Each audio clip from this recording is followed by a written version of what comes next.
What is up? Okay, so now we're we're live. Look, I thought we were canceled, bro. I thought look, they were like, yo, we ain't fooling with them boys no more. Hey, where is everybody? Where is everybody? Yeah, I'm just like, the hell? I don't know, but nobody wanted to tune in. Damn, everybody took that loss harder than we thought. That's low blow. That's a low blow. But we back in the saddles, man. Back in the saddle. So y'all do me a favor. For those of you who've loyally followed us to this point right now, go ahead, make a post, let everybody know we're back in, we're down, we're here to get in here because we're gonna be talking tonight. And I wasn't here last week, okay? So I need to see all my people.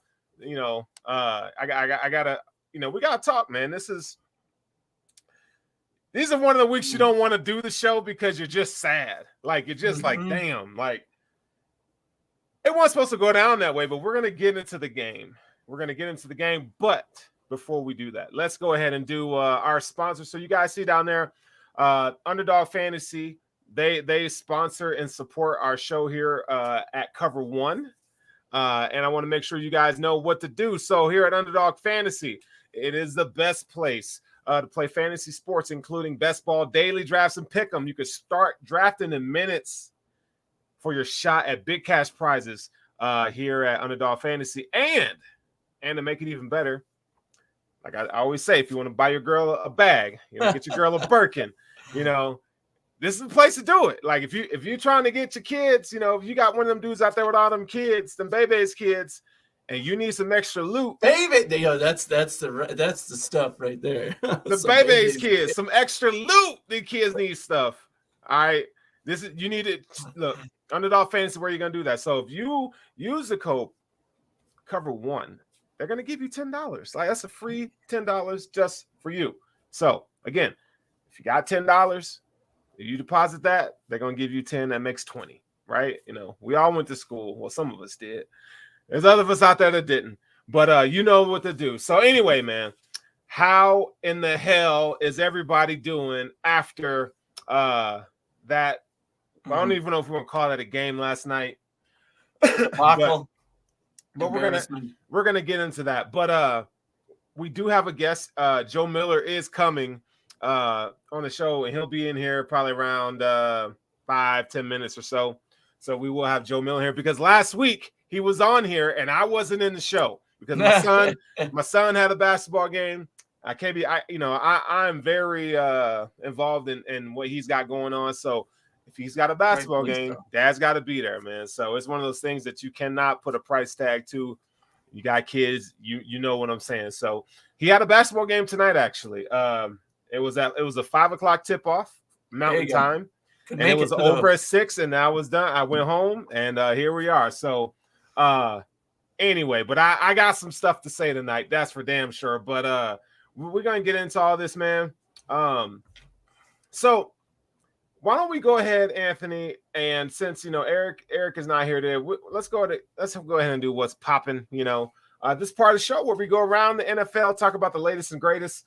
Highs and lows, just not so Bill's focus on this part of the show. What's popping? But instead of going into like around the league, this is like one of those moments where you keep it all in the family. Like you just, it's like something happened in the family, and you want to get everybody in the room, right? You ever have those moments in your family where? Oh, definitely, we've had those moments in my family. Your brother or sister done messed up, and you get your mom and dad or whoever, uncle comes over. You get everybody in the room, and we kind of talk it out. We kind of work it out. We kind of get the feelings and the emotions out there. That's what we're gonna do tonight. So, with that being said, I want to know now. We know the Patriots are at the top of the AFC, right? But I don't necessarily think they're the best team in the AFC. I don't believe that. No. Okay. But when I was going through the motions and the emotions of last night and the significance of that game, losing it, whatever, I'm thinking like, who's the best team in the AFC? And I drew a blank. Because I don't really know. Like, if I had to put my guess, I would say Kansas City. Kansas City is the best team in the AFC. That's just my opinion. But I know those of you who are watching the show in the chat, I know you guys are probably going to have something to say about that. And you should. So, Anthony, who's the best team in the AFC to you right now? The Cincinnati Bengals. Stop it. Stop it. Hold on. That was clearly a joke. Hold on. Okay, because my guy is in here. My guy. There you go. Listen. Hey, your guy. This is my co-host, Joe Miller. All right. We just replaced Eric with you, Sterling. Oh, okay. Hey, well this is now his 6th show on the docket here. Right, Hoof Lives right. with Anthony Romeo and guest who happens to come with him here. Right. That's awesome. All right. Well, Joe, thank you for coming in here. And like I told everybody, look, Joe brought Joe in here because he was on last week, and that's my guy, and I didn't get a chance to hang out with him. Yep. And Joe is one of those guys that, Joe, I was talking about, how like when your brother or sister, when they do some stupid shit, and you get everybody in the room, you get aunts and uncles in there, and we all just kind of, it's one of those major things like, somebody's pregnant or it's something crazy, right? It's just like one of those things where everybody needs to come up in the room and we need to talk about our feelings and the situation, how we're going to move forward here. Because right now we have a divided fan base, that we have not seen in quite some time. Not really in the McDermott era. We haven't really seen this, and so I bring in the hired hand here, Mr. Joe Miller, who is excellent at telling a story and kind of giving scope to things, better than I am, okay? And so, Joe, I was asking Anthony, who's the best team in the AFC? Because looking at it, it's funny, when the Bills lose, it's like after you go through all the emotions, right? And you still have lingering thoughts and lingering questions, like one of them was, are the Bills still are they out of it? Or are we doomed? We got, we could very well lose next week to the Bucks and shit. Like we could be done. Like right? That's where your emotions take you. So I'm like, okay, I gotta this is not doom and gloom situation. Where are we? So I'm like, who's the best team in the AFC? So I think it's Kansas City. Yeah. Joe, I'm gonna let you go. That would be my answer as well. I didn't okay, you're gonna go. My serious answer. Right. I joked about Cincy, but my serious answer would have been the Chiefs. I think that's unfortunately, they're still the team to beat. They were in the Super Bowl last year. They have been the dominant team in the AFC, and now even though the AFC is like which team is at the top, you have to go with Kansas City. The way they're playing lately, they had a bad stretch at the beginning of the season. They're playing better now, more consistent now. What we expect of them now, although, still not scoring 40 points a game like everybody expected. The Bills, I think the optimistic outlook here is that the AFC sucks, right? So all you have to do is get to the playoffs. Just get there. Even if we are the 7th seed, hey, I'll clap for that. 7th seed, let's just get there. You're going to clap for that for the 7th seed? I'm saying if we get in, no, it'd be a huge Super Bowl disappointment. Expectations. Exactly. I'm clapping for the 7th seed. No, yeah, I'm saying great. I meant it sarcastically, like great. You're the 7th seed, but whoever the 7th seed is this year has just as much chance to get to the Super Bowl as the 1 seed at this point because all these teams are beatable. Kansas City, very beatable. Baltimore, beatable. Tennessee, holes galore. Even the Bills now, obviously we're not in primetime shape right here to be calling ourselves elite contenders over all these other teams. It's a diverse set of teams that has multiple problems galore. There's nobody running away with it. That's a good sign for the Bills right now heading into the playoffs because we don't look that great right now. But if we can start a good stretch like Kansas City is now, like other teams have already had, like we were toward the beginning of the year, then that's when you want to hit your stride. And whoever that team is, just like we saw with Tampa Bay last year, they're going to be the team to at least get to the Super Bowl and play the NFC team, but maybe win it all. Yeah. So for me, first of all, thank you for letting me be on the show. I clicked on the link. I expected the show to go live at 9:30. So I thought I was just coming in and like you guys were just chatting it up. And then I look up on the left-hand side of the screen. I'm like, it says live. Like, great. Like we're already rolling. But it is good to be here. So I don't know that I would start at the top. So the Titans to me are pretenders. If they get Derrick Henry back, I still find them as pretenders. Derrick Henry is a nice piece, but Ryan Tannehill is not, in my opinion. They've got a rash of injuries. AJ's out. AJ Brown is out. Obviously, right. Julio Jones is out. So they don't have losing. Jonnu Smith was big for them. I think it has really hurt their offense. So to me, they're pretenders. Who's next? Obviously, the Patriots are next. The Patriots, it's hard to argue what that coach does with that football team and the way that they're ready and they're prepared to play. Is Mac Jones a world beater? No, but they're doing a very good job of protecting him and protecting him from beating himself, which is we've seen the Patriots do with Tom Brady early. We saw the Steelers do it with Ben Roethlisberger early, and that defense can play football. So you've got the Patriots. Next, the Chiefs. Well, what do we know about the Chiefs? The Chiefs are having a difficult time on offense, beating the cover 2. Same problems that the Bills are having. However, it's the Chiefs. To Anthony's point, they're the Chiefs. Like any way you cut it, they might be having trouble, but guess what they're doing? They're beating teams. Where the Bills are having trouble and aren't beating teams, they can't get out of their own way. Who's next? The next one are the Ravens, right? So the Ravens have lost Marlon Humphrey. They've lost their other cornerback. Yep. So they're losing pieces left and right. They've overcome the running back situation. They're a little bit up and down. I guess what concerns me about the 4 top seeds, and I'm not going to put the Bills anywhere near it at this point. Like I don't see the Bills recovering. I'm going to this Tampa Bay Buccaneers game this weekend, and I'm cautiously optimistic, and we'll see what happens. I'm not saying the Bills are going to lose. I think there's a bounce back game. If there's a bounce back game in them, it's this one. But I'm not ready to be like, no, dude, they got the East. They're totally going to run the table and they're going to take the East. I'm not there in my feelings right now with this football team. I think what scares me about the AFC, as much as it's like all these teams are beatable, I don't think they are in a month. I think in a month, the Patriots are very not beatable, and I think the Chiefs are very not beatable. There's teams that are in the AFC at the top that have learned. The Patriots. You think the Patriots are an elite team? I didn't say elite. I think they're not beatable. There's a difference. There's a difference. I hope that you understand there's a difference between that. I don't think they've got elite talent around, but I think that they're going to do some things and they're going to scheme the game to put you in a position to really have a tough time beating them, whether it's crushing you with Ramondre Stevenson, who I love. I loved him in preseason, 4th round draft pick. The dude is a 250-pound monster. We saw it last night, what this kid brings to a football game.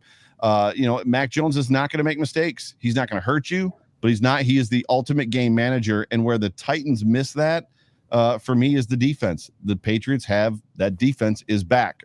Say what you want. Matthew Judon got hurt last night. He got tweaked. I don't know. Did he come back in the game after he got hurt? Yeah, I think he did. Yeah, he did come back in the game. 4 or 5 plays later or something. Yeah. So he did come back in the game, which was fine. But they've got that defense. To me, it's about the Chiefs, though. I said all that because I didn't want to just go Chiefs. The Chiefs at the end of the day, they're still the Chiefs. And if there's a team that's going to figure it out and lock it down, it's going to be them. Yeah. And it's funny how things change in a span of a week to 4 weeks, even 4 weeks ago, we were saying that the Chiefs, a lot of us didn't have the Chiefs even sniffing the playoffs really. So on the positive note, the season isn't over, right? It's not over. The Bills can, I don't think they can mask their deficiencies, but can they improve? Can they not make mental mistakes? And so kind of going back to what I was talking about, let's take a look at last year. So, you look at last year and everything kind of seemed to go right for the Bills. And I don't know if you guys noticed this, but like when your team is having a good season, right? You kind of get magic in a bottle, right? Where things just go your way. And last season, a lot of late game things in games went our way, whether it was a call, whether it was Josh Allen coming through with a clutch throw or a touchdown or a stop or whatever. We saw that come week after week after week. And you also have to keep in mind that the NFL in these games are a play or a series of plays going a different way of determining a game, an outcome. This year, we're not seeing that. No. Right. There was a stat, somebody put it up that the Bills last year were 4-1 in 1-score games, and this year we're 0-5. Yep. That's last night we were all there. I said it on the show last night on the Overreaction postgame show. It got to the point where in that second to last drive, like I got confidence. And then the Bills came in, Milano did his thing. What was funny to me backing up is the Patriots panicked. So Bill Belichick panicked when they all of a sudden decided to let Mac Jones throw the football because they're like, uh-oh, the Bills are kind of figuring it out. There's some momentum going their way. And they panicked and they let Mac throw the ball twice, 3 and out. And the Bills, sure enough, drive the field again. And on that last drive, I was like, they're going to do it. Like they found the magic and they're going to pull this thing out. And obviously they didn't. I guess my question for Sterling is it a situation where the things have just gone the right way when Josh Allen is playing the Rams and it's third or fourth, was it 3rd and 22 or 4th and 22? And he hits Beasley over the middle with a freaking laser beam at 24 or 23 yards downfield in between 2 defenders. Is that the ball going the right way? Or is that them just doing what they do and making it happen? Because I think that's the piece that's missing this year. There's a great deal of, we don't give a shit. We're going to go do this. And it just doesn't seem to be there. There's a very much we're going to kind of, we got things to, we don't want to risk it. You know what I mean? Like we're good. We're supposed to go to the Super Bowl. We're supposed to win it. People are saying we're going to win it. Good Morning Football loves us. So we got, we don't want to put it all out there on the edge. And I think it shows. I think last year they were like all in. We got something to prove. We're all in. Okay, so let's jump around. I love that question. Let's jump around a little bit then, because I kind of I have that in our outline today. Are the Bills in need of a philosophy change? Because you asked that question, and like last year against the Rams, Josh Allen hits Beasley on a strike, right? But again, at the end of the game, they got a BS pass interference call. And he throws a touchdown to win the game in the end zone. Well, whatever you want to call it, it happened. The one last night in the end zone on Knox was a penalty in every other game in 2021. Oh my God. In 2021, that's a penalty. 2021, that's a penalty. Exactly. I'm like, I don't think that's better, but every other game I've watched, that's a penalty. That's a penalty. Yeah. And so it's like they've hit their last year. It's like they went all in on, we're just going to throw the ball. We're all in on Josh Allen. And it's like, man, it's like they second guess themselves, or they're getting too cute, right? It's just like they don't have an identity. I think they went into this offseason thinking, okay, our identity is Josh Allen throwing the ball, carrying us, but that's not sustainable. So we need to incorporate a running game. I call bull crap. It is sustainable. And it is. You can't rely on Josh Allen to just magic out of a hat all the time. You have to supplement. You need some other playmakers that are not wide receivers. Where I have a problem, the only place I agree with you is the all the time. You can't depend on Josh Allen to magic out of a hat all the time. That's but what happened last year. What happened on the 3rd down and 17 play? He pulled magic out of a hat. He avoids 2 on the last drive. 3rd down and 17. He avoids 2 rushers that would have gotten any other quarterback in the NFL except probably Lamar Jackson. Throws a bullet at Dawson Knox. It hits him. Dawson works his way around the defensive back who was committing pass interference, hits him in the hands, and he drops the football. Drops it. Yep. Right. And so that's Josh Allen magic in a bottle. But put up Reptile's post or put up Reptile's comment. Let me see here. Where is he at? This one? That's it. It's Josh Allen, but it's not sustainable in the sense where not. In 2021, it's not. Go ahead. It's not sustainable, but you need other people to kind of step up and take over. Here's a perfect example. Kansas City. Dawson Knox stepped up to the plate, right? And he carried. I mean, Josh Allen is the engine, but Dawson Knox made some plays to help. Stephon Diggs last night, even though the wind was howling and so forth, I felt like, man, he should have caught that pass in the end zone. He should have. Dawson Knox, 3 passes he missed, right? And 4 if you count the beginning of the game too. Yeah. But you shouldn't have to rely on Josh Allen all the time to just do magic. And it goes back to what I've been saying for over a year now.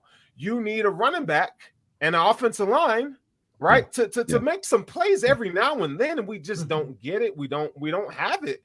And that's the problem. And so I'm kind of irritated with Sean McDermott, to be honest. Yeah. Well, I'm irritated with Brian Dable, to be honest. You're hitting on a couple of points here, but your initial thing that you brought up that you kind of brought up earlier, you said was the culture change, right? Like philosophy. Do they need a philosophy change? Yeah. Well, that's a loaded question in and of itself. But I think without a doubt, Sean McDermott needs to go home, go to his bathroom, look in the mirror and say, what changed, right? Like last year, everything was rolling. What changed? Because we don't know. We're not in that locker room. We're not talking to the coaches.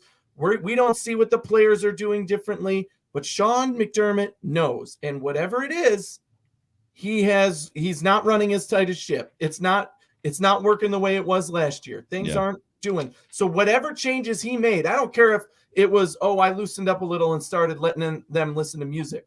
Or, I gave the veterans a couple more days off this year than I did last year. Or whatever it is that, he loosened the reins on, or whatever it is they've done differently, it's not working. So only they can answer that internally, right? They do need a philosophy change. Maybe it is our play calling. Brian Daboll, okay? I need to have a conversation with Brian Daboll. Listen, Brian Daboll, we pass,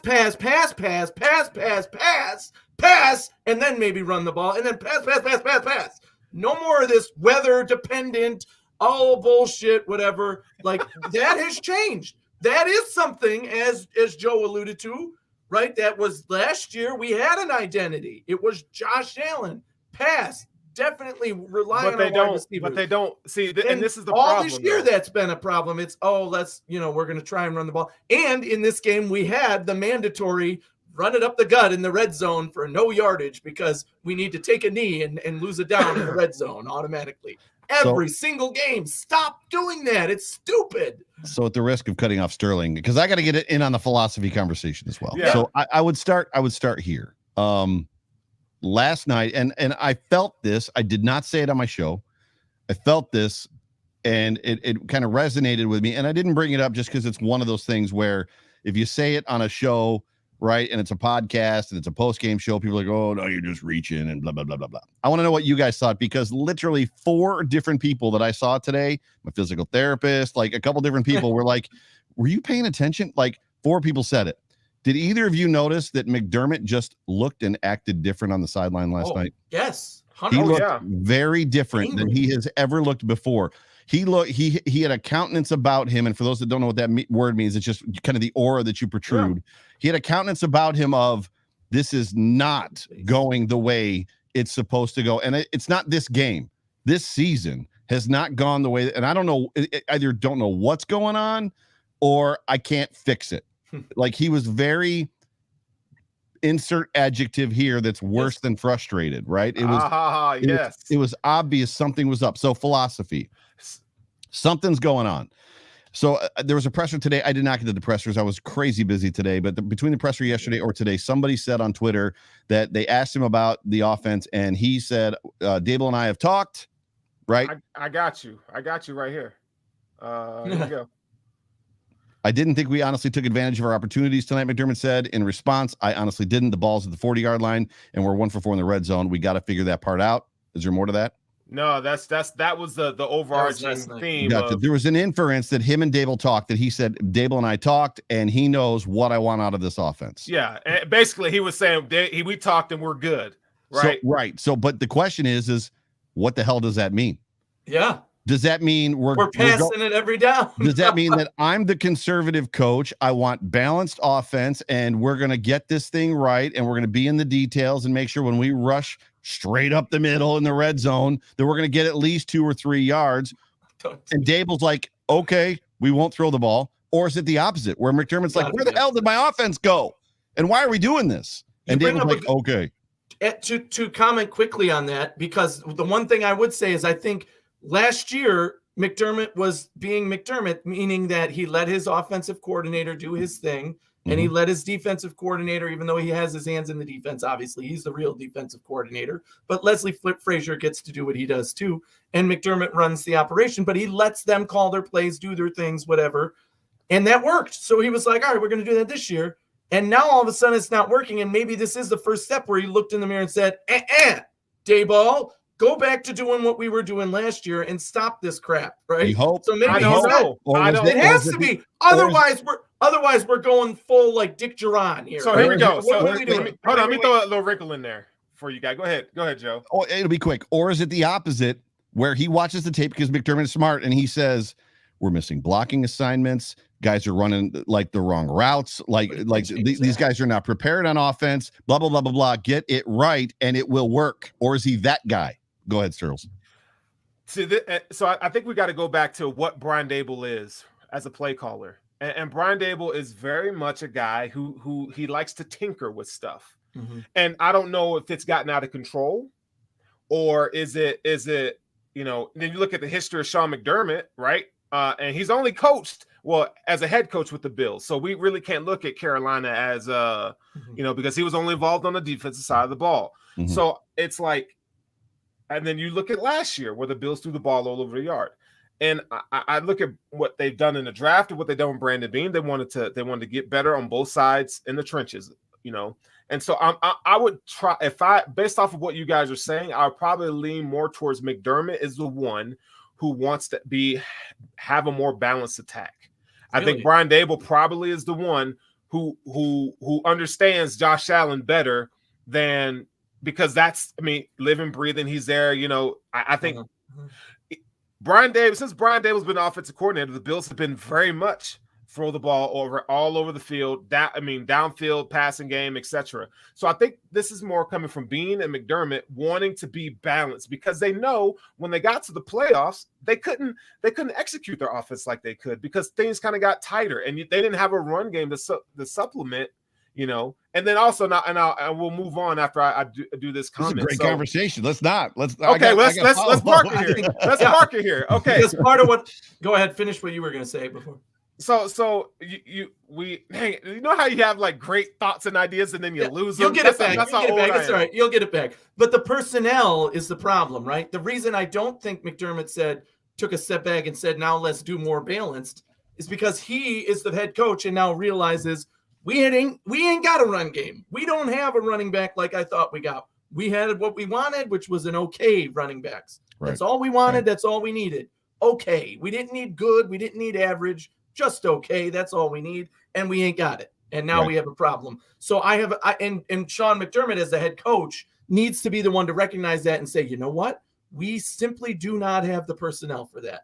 We do have the personnel for the pass strength, right? Okay. So that's where I'm saying that McDermott has to realize, okay, we don't have the personnel, Daboll. We can't be as balanced as I want it to be, as I usually like to be. So let's move it in this direction. And I got 3 points. Go, Sturls. Go. I got 3 points. Before I forget. So looking at those guys, the Bills, McDermott and Beane, they're very reluctant to move on from people. Bobby Hart took the fall today. Right. Thank God. Bobby Hart took the fall. It's all his fault for being on the roster. It's like the whole Isaiah McKenzie thing. But here's the Isaiah McKenzie thing too. Here, this is from. Oh yeah. So McDermott also said he didn't have trust having Isaiah McKenzie and Marquez Stevenson back returning punts in this weather. That's something. McKenzie says, "Damn," and we all know what that means, right? Yeah. So it's like I look at this and I go, this is the problem, or this is this is what you created, Sean McDermott. And I appreciate the whole family mentality and the good and the camaraderie and the spirit of having, Joe, you and I understand that just because of our backgrounds and so forth. Yeah. But there's also a time where in business when something doesn't work, you have to let it go and just walk away from it. And I think we've held on to guys that we should have let go of. And what I'm saying is they're holding on to a philosophy that needs to be updated. Like, for instance, why in the hell Matt Breida he plays sparingly, right? Even though he had a fumble, whatever. Blame it on whoever you want. But he's your only chance to having a semblance of a offense where there's a threat in the backfield, whether that's catching the ball or being able to attack the edges. And I think they hold on to these philosophies. Defensive line. Tell me, take yourself out of I love the Bills and I'm a Bills fan, homer, etc. Why would you draft Basham, Epinesa, Rousseau when you only play them sparingly, and Rousseau plays 50% of the time, but you always talk about development and growth and so forth. Why would you spend the first round pick on that? Why wouldn't you have Greg Rousseau out there as much as you can? While you're on that topic, Oliver, as much as you can. The announcers said that. The announcers on the call last night said, maybe the Bills should put in a 5th defensive lineman, and I laughed, right? Or a 6th defensive lineman. A 6th defensive lineman, and I laughed because I was like, we don't do that. They never will do that because that's just, they don't change. They do not change scheme, and they say no. They did a little bit because in the Colts game it was we never even considered once moving out of the 4-2 nickel, and in this game I was elated when they went 4-3 early, and I was like, it's working, right? And then it was 50-50. Like they ended up 4-2 nickel 50% of the time in a game where for 3 quarters they threw one ball. Like you're in a 4-2 nickel. But for me, when it comes to this just philosophy thing, we got to understand first of all that the run and pass ratio is the same as it was last year, identical to what it was last year. The Bills are not running the ball more this year than they were last year. So right there, it's already what are we talking about? We're talking about layers. There's layers to this thing, and you guys have kind of hit on it, which is great. And the layers are we're passing the ball just as much. The problem is the passes. What's up, Brian? The problem is the passes and the passing schemes and the things that we're doing aren't the same as they were before, and they're different. And there's an aspect to, they're playing a cover 2 shell against us. And for whatever reason, we can't scheme out of this cover 2 shell. However, I loved Anthony's point about execution. This offense reminds me of 2019 when my podcast started in 19. So I started, October of 2019. And it started largely for a lot of reasons. But one of them was because there was a lot of people on GR talking about, the Bills just didn't execute. And it's like, well, what does that mean? Well, they just didn't execute. Had they executed, they'd have won that game. And it's like, and I began to split it down, and it not forced me, but it spurred me on and kind of encouraged me to start my own conversation for the whole entire thing, which is there's a difference between execution. Hang on, there's a difference between execution. So the last game that the Bills played, Josh Allen snaps the ball. The offensive the line pulls to the left. They set up the perfect screen. The Bills are a horrible screen team, but all the linemen, it's perfect. It's like fluid in motion. Breida goes to the right, the opposite side. That's a lack of execution. Versus Josh Allen dropping back in 2019 and throwing a 60-yard pass jump ball to Pat DeMarco, who has a 7-inch vertical. That's a different lack of execution. He can't do that. And the Bills in 19 were asking those players to do things that they couldn't do. And I feel like they found their stride in 2020. We could do this all day against anybody and just beat them to death. 2021, we got to morph. We got to grow. We got to become something new and something different. And we're right back into 2019. We're going to do all these cool things that none of those guys can do. None of them. Run the ball. Run the ball. Listen, hey, look. People, y'all already know, I'm like the boogeyman for running backs and Bills Mafia, because here's the deal, man. I get tired of looking at this shit. Why in the world? Oh my God. Zach Moss, why do you need to seek contact so much? Run to the contact. Why? I don't understand it. Singletary, it's like his mind is going so fast, but his feet are so slow. Well, if you pull up the McKenzie thing, don't pull it up again, but that whole conversation, I did not play McKenzie or Marquez Stevenson because I didn't trust them with the football. Then why the hell is Breida, Singletary, and Moss still playing football in this game? My point, Antonio Williams on the McKenzie thing, right? McKenzie specifically. Marquez Stevenson is a rookie. Marquez Stevenson is now the return man, it's not a competition. It's not a question. He's the guy, and he's a rookie. So McDermott sat Marquez Stevenson because he didn't want him in his second game to be playing in this weather to be the guy out there. Isaiah McKenzie had his chance and lost. You're done. That's it. So you are inactive because we no longer trust you, and you are no longer really part of this team in terms of the active roster. You sit on the bench. So that was just par for the course. No. I don't care the weather. I don't care if it's sunny and beautiful, whatever. Isaiah McKenzie was going to be inactive regardless. Marquez Stevenson, it does make sense as a rookie playing his second game that Sean McDermott said, you know what, I don't want him out there. So that's why I think he was just maybe he didn't tell McKenzie that, and that's why he commented with the damn. Go ahead, that's Joe. the fact. No, it's just real quick. Reptile has another comment there that I wish I had control so I could put him up. I got bad news for you, bro. Because the Buffalo Bills love the guys they draft. That dude is going to be on this football team next year. Listen, they it's like cheap, right? It's just I love Brandon Beane, right? I do, man. He does a remarkable job, and there's never a perfect roster. The only reason why we're bringing this stuff up to light is because we're losing, and kind of back to what we were originally talking about. It's like we've never seen this side of the Bills. Like there's some shit going on behind closed doors. I mean, and you don't even have to like we hear in the church where there's what smoke when there's smoke, there's fire. Yeah, when there's smoke, there's fire, right? When there's smoke in the pulpit, there's fog in the pews, and that's what we're seeing. So you have a team that was crowned. This is the best team in the AFC. Could be the best team in the league. They should be going to the Super Bowl. And I'm telling you right now, human nature says we hear that and we relax.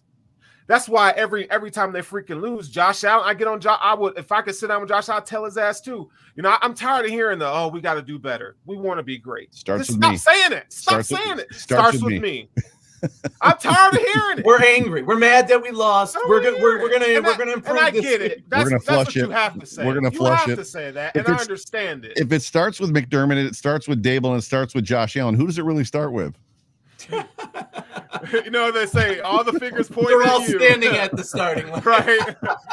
You're the problem. Waiting for the gun to We can move on. It's a great conversation. This has been fun. It is. I mean, and it is true. Who does the buck fall on when it says start it? But the question that, you know, I'm reluctant to bring this up, but something is changed, as we said.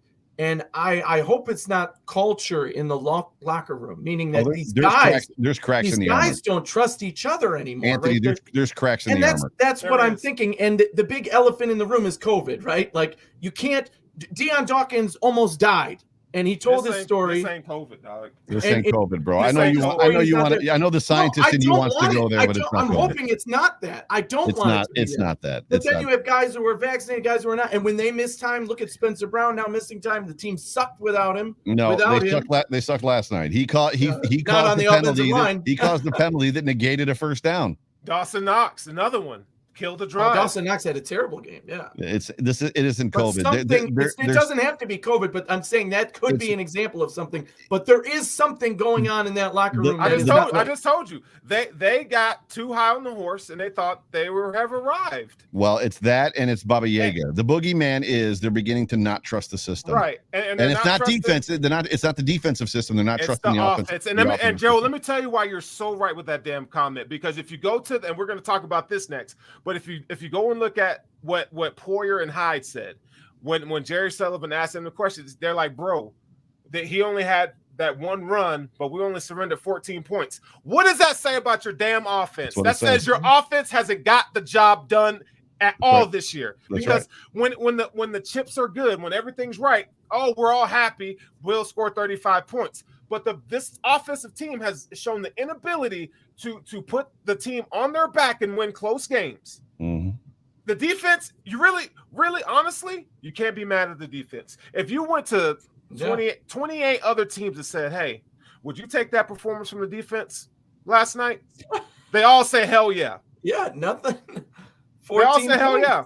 14 points, and I'm not making an excuse for giving up, 200 yards on the ground, but look how many times they ran the ball. And it's funny how we everybody's focused on the defense, and I don't really appreciate Jerry Sullivan's words, and we're going to talk about that. But no, the attention should be on the offense, and they're not getting it done. Right. There's no balance or diversity on this offense. Do you think it's so? My point with the COVID thing, not that it is COVID, but that there's something tangible or intangible or something in that locker room. Whether it's the coaches have put all their faith in X. And all the guys are talking to each other saying, we don't believe in X, whether it's a play call, a player, or whatever. And it's clearly divided. The last year, to Joe's point earlier, the team was together. The team was on the same page. The team was hitting its stride. This year, in fact, from week one, we have not seen that. Mm-hmm. From week one, and every week we're like, okay, yeah, that was a great game, but it didn't feel quite like last year, right? Oh, yeah, that was an okay game. We got to win, but definitely didn't feel like that. We crushed the Jets and run the ball all over the field, right? And that McDermott's not going to come out and say it, and nobody on the team's going to come out and be like, yes, the problem is that so-and-so is dividing the locker room because the coaches have faith in him, but the players want this guy. It could be something that we'll never know, but it feels tangibly from the outside like There's something going on that we're not being told here, that somebody's aware of, that we're not being told. McDermott and Dable not on the same page. That's what it is. The players would know that, yeah. And the fact that they have to come out and defend it only tells you that there's something there. It's not just overblown. Why don't we hear? Why are we not hearing about? Well, Brandon Beane's misses from a roster standpoint. Why don't we talk about that? Right? No, because there's really not something Ford. there. As soon as Cody Ford went on the field, I'm like, oh frig, we're screwed. That's it. It's over. Yeah. Cody Ford actually hasn't played that bad the last couple games, believe it or not. Right, and he hasn't. He's improved, but damn, like if he goes on the field, we lose. That's it. So Zaquay, he's a Lions fan. We appreciate you with the super chat, man. If you have something to say, put it in the chat, man. We'd love to talk about it. But yeah, I don't know, Joe. What you think? It has to be McDermott and Brian Dable kind of not being on the same page. That's the fun thing, right? Is just the conversation between where is it? Is it McDermott that wants to be conservative and be balanced, and Dable is not fighting it, but he's just going along with it, or is it Dable that he's the CEO of the offense? He gets to do what he wants to do. He presents the game. This isn't unfamiliar territory. In 2019, there was conversation after we were told we're going to have a conversation. We're going to talk about it. We're going to talk about the Eagles game. Hurricane force winds. Josh Allen throws the ball 46 times or 42 times. They lose. The Browns are horrible against the pass, and they're strong against the run. The Bills rush the ball 35 or 38 times. They lose. And McDermott kept saying, we got to talk about it, get it right. We've talked about it, and it kept happening. And then finally there was a moment where it was like, oh, they talked about it because things kind of got right. The question is we don't know, and we never will know until which side of the camp they're on, until Dable is gone or fired, and we see what the offense looks like the next year. If Dable gets fired and this football comes out and it runs the ball and makes an effort to run the ball, we're going to know where the problem is. Mm-hmm. If Dable gets fired and that 2020 offense shows up, we know where the problem was. Mm-hmm. Yeah, and I think you have to look at Brian Dable's track record. Outside of last year, he really hasn't had a successful offense. Oh, he's not going to be a head coach next year. That's not happening. No, he's not. And no. I like Brian Dable, but I want to know what is the chink in the armor here. And I need to know. I think it's part scheme. I think it's part personnel. There's layers. There's layers, and part of that layer is Josh Allen is part of that layer too. Absolutely. Josh Allen not. So what do you do? And Fina and I have talked about this on the Off Tackle with John Fina show. What do you do if they're running a cover 2 shell on you and you can't throw the ball? Well, the last thing you do is take a 10-step drop, a 10-yard or 11-yard drop, which totally screws your offensive tackles because they're blocking to a spot and you're beyond it and they don't know it.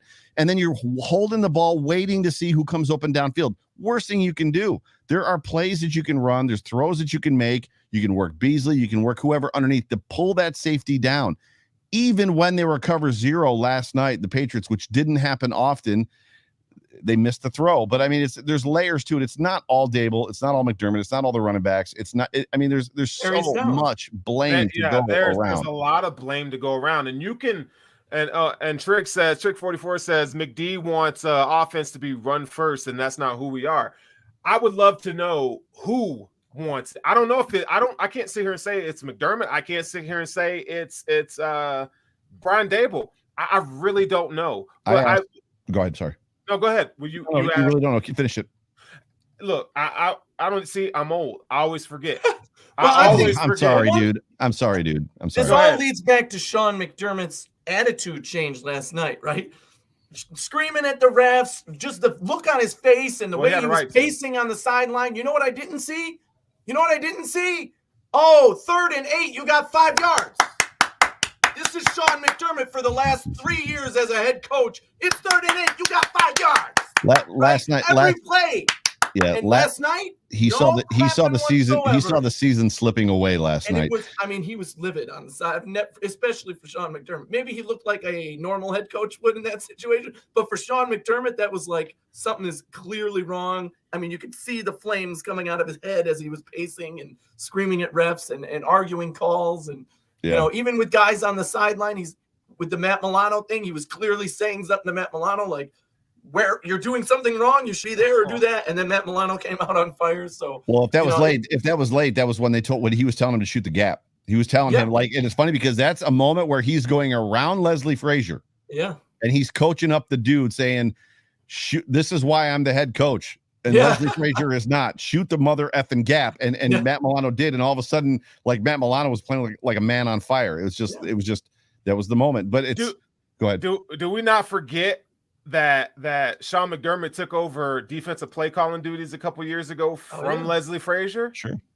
Those are things, and to your point, Joe, that's what I was saying. Like stepping over Frazier to tell Milano to shoot the gap. Would he get 2-3 consecutive stops? Yep. Behind the line of scrimmage. He blasted Ramondre Stevenson on the first one. Like stuck him. You didn't even see Milano on that play. It was just boom, he went down. Yep. Yeah, I don't remember what I was going to say either. So Sterling, I suffer from the same problem that you have. Yes. Okay, so it's not me. It's like the Dory syndrome, bro. It's like it was good. Whatever I was going to say was good, but I don't remember. Yeah, I don't know, man. But you know what though? Let's talk about this. We're kind of going off script. So has the shine come off McDermott a little bit, in y'all's opinion? I'll go first. I mean, for me, yes, because we're seeing uncharacteristic, undisciplined, and unpreparedness from this football team. So it's weird. And I don't know if it's literally you guys have earned, and I think Anthony said it, you guys have earned something. So I liken back to Andy Reid when he was with the Eagles, and there was the locker room speeches where it started out, I'll see you on Wednesday, and they cheered. Well, I'll see you on Thursday, and they cheered. And then like, they're so good, I'll see you on Friday. And so he's giving them like 3-4 days off, and the team was responding like the Eagles back then were responding. It seems like some rope has been given, and it's just not working. I remember what I was going to say. As it pertains to scheme, philosophy, and stuff like that, I've asked John Fina this question. I asked Corbin Bryant. I got the chance to be on Corbin Bryant's podcast, and I asked Fina, and Fina was like, meh. So I said, is there a moment where you as an offensive coordinator, head coach, or whatever, look back and go, whatever it is we're trying to do this year, it's not working. Let's go back to last year, because we know last year worked. And the team, when you return 21 to 22 players, last year worked because we got the same guys. And Fina was like, I don't know. I think you're always trying to evolve. When I asked Corbin Bryant that, he was like, dude, he goes, that's a really good question. He's like, and I think yes. And he actually talked about times as a Buffalo Bill where they did that, where they were like, this isn't working. And then yesterday, mother trucking Jerry Ostrowski. I had the most fun with Jerry Ostrowski, Glenn Parker, and John Fina last night. Jerry Ostrowski was talking about the 90s Bills, and they were the K gun. And for those in the chat, that's not Jim Kelly, Keith McKellar. K gun, right. Keith McKellar. And there was a time where like they were ready to evolve as a team, and they got Carwell Gardner. And inside the team in the locker room, they were like, we're going to be the C gun now. But they didn't really talk about it. They were like, we're going to be the C gun. They're going to be a power running team. We're going to be the C gun. They got like 4 games into it. It wasn't working. And finally, Jim Kelly walks into the huddle, and he's like, we're done with this shit. Like, it's over. I'm doing it myself. Ostrowski said he threw Carwell Gardner out of the huddle. He goes, I'm going back to calling all my plays. And he said they scored in the next 4 consecutive drives. Yes. And like that's like what's got to happen here. Like, there's got to be a revert to who we used to be, because whatever we're trying to be isn't working. Ain't working. Mm-hmm. And it's situationally, it's bad. It's bad from so Anthony, before I even start my spiel, talk about the shine. I definitely want to answer that question, because I think when you talk about the shine, I mean, this guy was the sun, like the sun shining on us, right? Yeah. Like as bright could be. So yes, a little bit of the shine has come off. That being said, he still is the greatest coach the Buffalo Bills have had since Marv Levy by a long shot. He still has been the guy who turned this organization around, whose philosophy is in place, who turned things into the right direction and has things going. But now he's in another position that he's in for the first time because he's a new head coach, right? Andy Reid has been through this, right? Andy Reid has gone from, top stuff and then fell flat on his face, and then got fired and had to go to another job, and then, and then built his way back up again, even though everybody was like, Andy Reid, has he still got it? Oh, yeah, he's won a couple Super Bowls, and now he's dominant again, and he's looked at as one of the best coaches in the NFL. So Sean McDermott is going through this for the first time in his career, where now he's like, again, has to look in the mirror and say, what changed? What went wrong? How do I deal with this?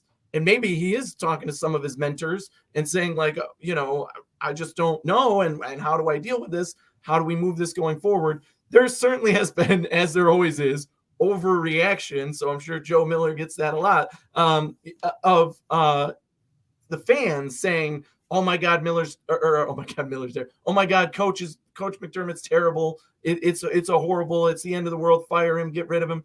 No, he's still that guy. He's still the one who coached these guys up. Who's smart football. He has everything we need to move into the right direction. It's just now he has to adapt and see what isn't working and make it back to where it was working. And I do believe in him that he's able. He still is the guy who can do that. I criticized him more than anyone in the first few years for doing stupid shit like not throwing the challenge flag, for, not using his timeouts. Oh my God, last night. The wind is the factor in the game. And I said, you have 3 timeouts. Use them in the first quarter when the wind is with you. And what did they do? They didn't use a goddamn one of them. 4 minutes. Sean McDermott used them for his halftime speech like he did in his first 3 years. Like, oh, good. We got 3 timeouts for my halftime speech. Great. Yeah, what's that going to do for you, right? He should have used them in the right way. He made mistakes last night. There's no doubt about that. And he has throughout his career. There's no doubt about that. But when it comes to being the guy to prep these players, get them ready, and as Joe Miller said, now that's failing. These guys have failed miserably game after game after game. They're not ready to go. People are calling us soft. People are saying, the team isn't ready. And we can't bounce back at that. Yes, we are soft. Yes, we are one-dimensional. Yes, we can't stop the run, whatever it is, because whoever we put out there isn't stepping up to get it done. So I think I have full confidence in Sean McDermott to figure it out and get it right. It's just a matter of when. He needs to do it now before we get to the playoffs, so rather than next year, right? So there's a human element that we forget that Sean McDermott has, and I think we would be remiss not to mention that the fact that he was coaching against Bill Belichick last night, Bill Belichick got in his head without getting in his head. Time. You see what I'm saying? Time.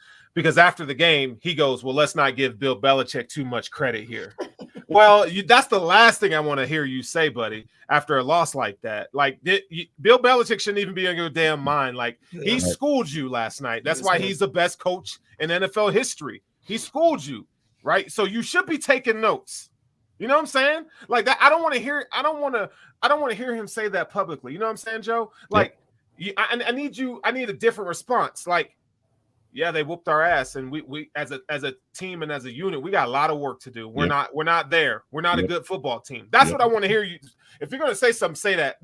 Let's not give Bill Belichick. Well, man, he's won 6 Super Bowls, man. It goes back to the Colts game, and it was funny because when I said it on my show after they got their butts completely handed to them after the Colts game, and I'll do this quick for Brian Bowers because we all love Brian Bowers. He's all of our guy. Mm-hmm. All of them came out and they said, this isn't who we are. And I said on my show, yeah, it is. And I felt a little uneasy saying it because that's when you say that, you're going completely against, right, the guys that you love. Meanwhile, every content creator, every radio jock, all the guys on GR all said the same thing. Yep, this is kind of who you are this year. So, and that's what it comes down to. They're just not ready to admit it. I love that you made that comment. And so we're going to get back to what you said, Joe. Let's do this super chat. So we're 12 games in, and this shit ain't working on offense yet. They continue to do the same thing over and over again. Can somebody give Brian Bowers his own show, please? I know, right?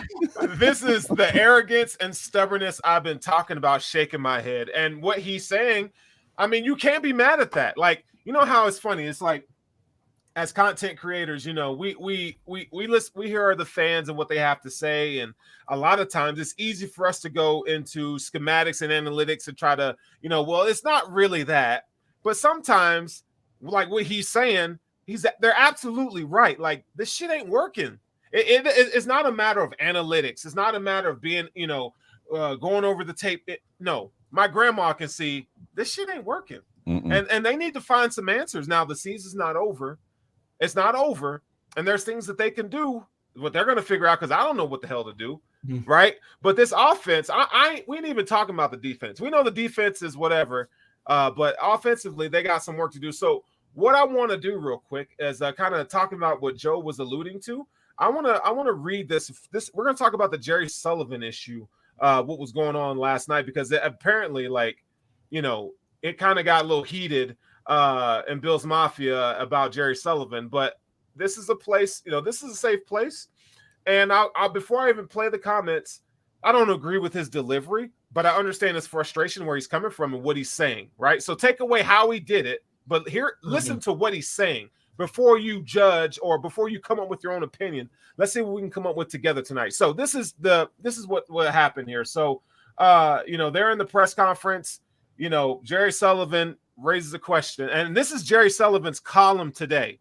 So safeties Micah Hyde, Jordan Poyer, who apparently believe they're doing the media a favor by speaking after games, grew indignant when I asked if it was embarrassing to become the first NFL team in more than 40 years to lose a game when the opposition attempted only 3 passes. That's kind of a dick move.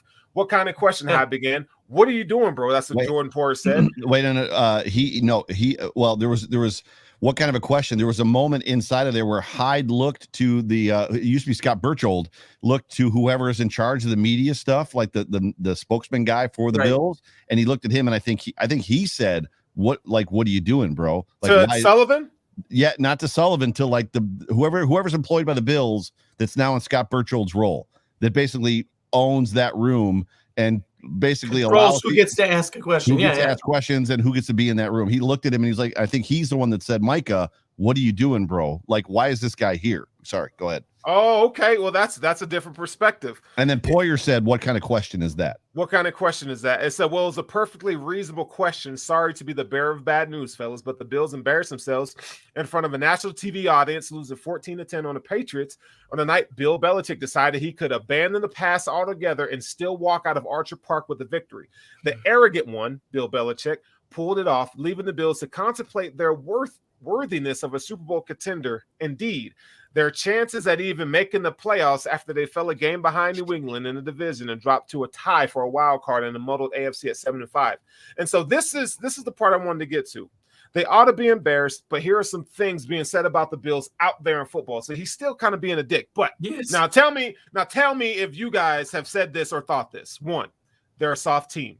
They're a finesse team. Yes. They have no offensive identity. Yes.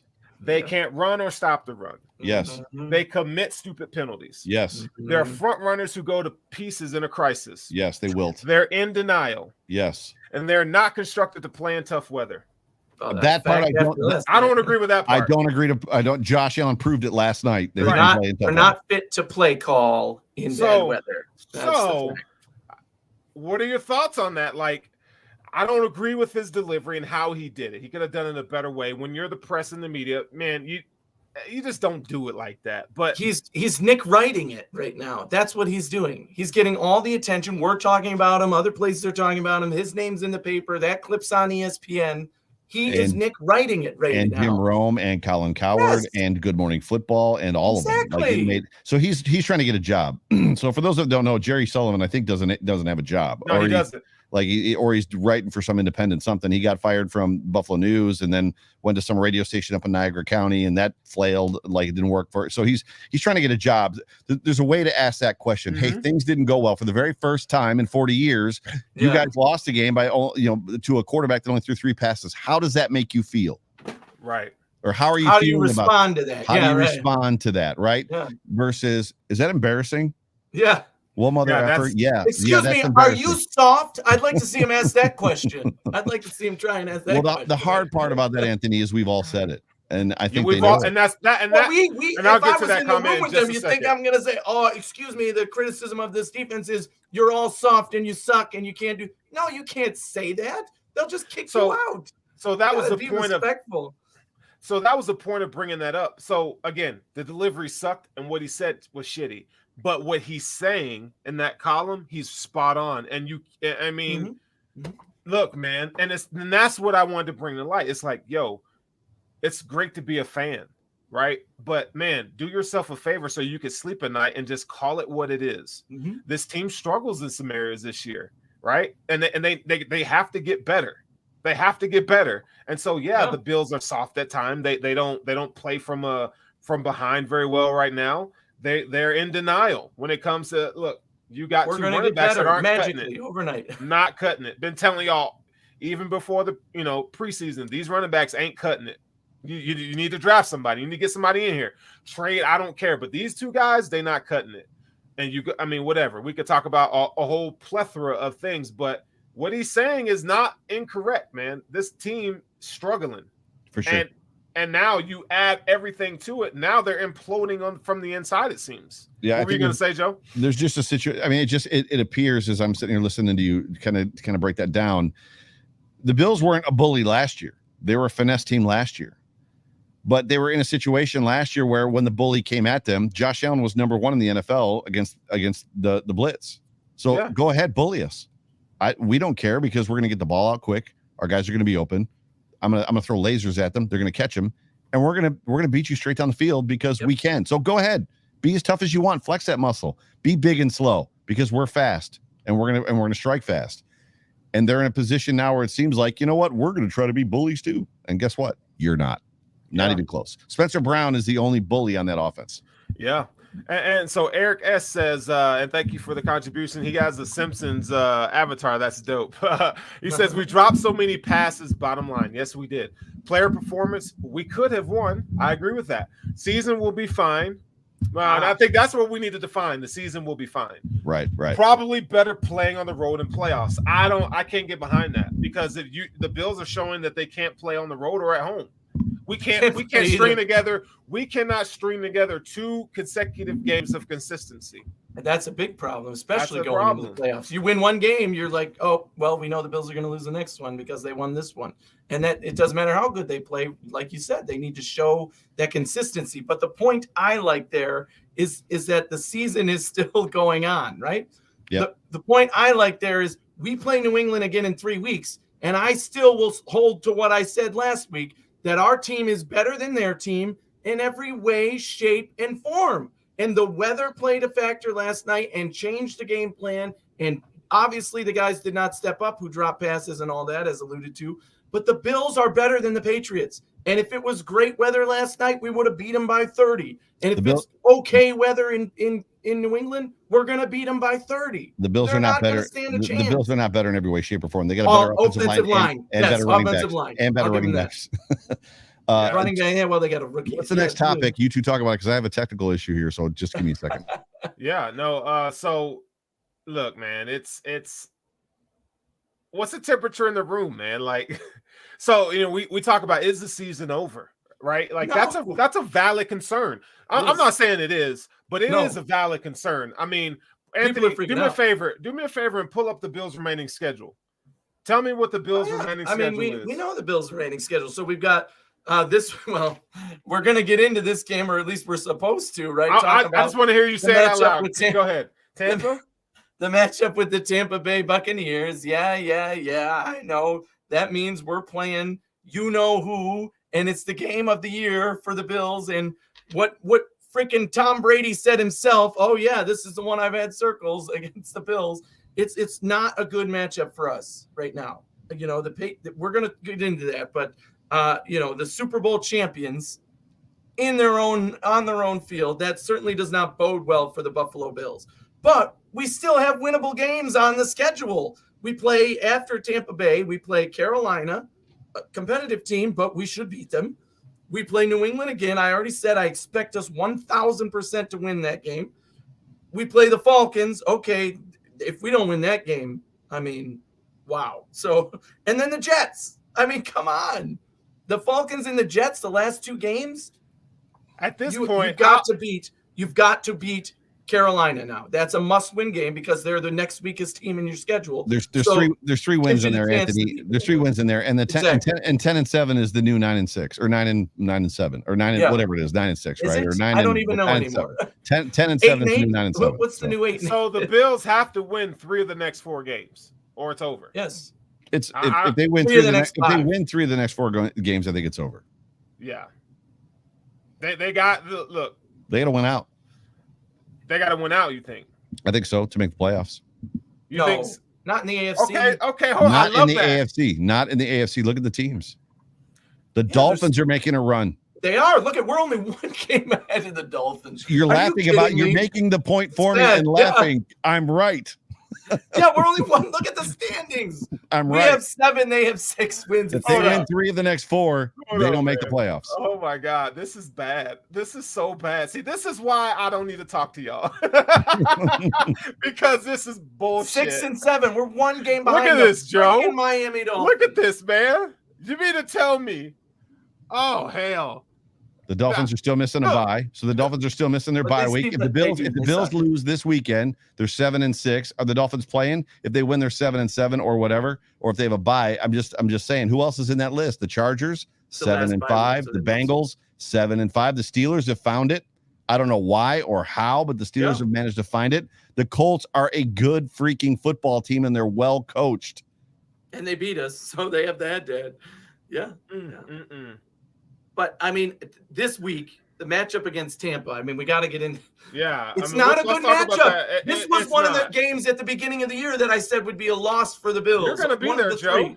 I'm going to be there with Bills Mafia. So if you're Bills Mafia, you're going to be in Tampa, let me know. Hit me up on Twitter at Joe Miller Wire. We need that energy because we do have a chance to beat this team. It's not like they're inhuman.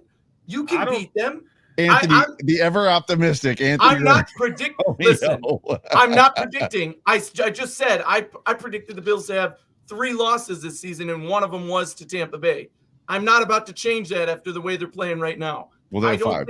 I don't think they have 5. I don't think we're going to win in Tampa Bay, but they're good enough to beat Tampa Bay.